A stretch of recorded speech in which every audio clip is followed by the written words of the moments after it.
Здравейте, потребители на YouTube, аз съм Прокер 1965 и днес ще ви покажа как да си сложите тема на операта. Значи влизате ето тук опера, където пише Темис и тук Default Темис, т.е. ето тези теми, тя хич на кеф от мен, за аз не знам. My Темис, т.е. вашите теми, които вие ще си такова ли инсталирали и сложили. Create your theme, вие да си направите тук разни теми. Get to start page, ето. Go to start page и get more themes, аз лично тук влизам. И виждате, тук 3 милиона теми имате. Да, и тук си избирате разни теми.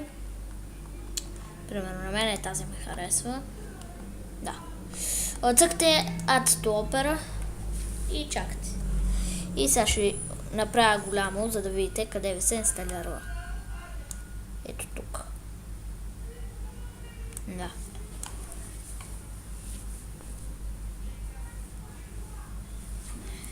Така, ще си оставя това в описанието. Ще си оставя Skype в описанието.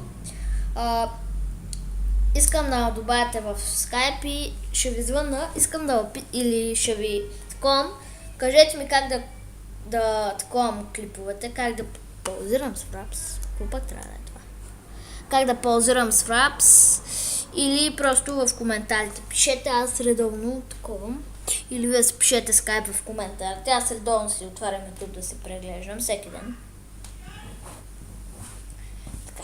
Инсталет, ето виждате, пише ви инсталет. Може да се уверите сами, ето така, от тук. И виждате, ето ви е темата, която сте си избрали. Да, надявам се сега да съм ви помогнал. И това беше от мен, хора.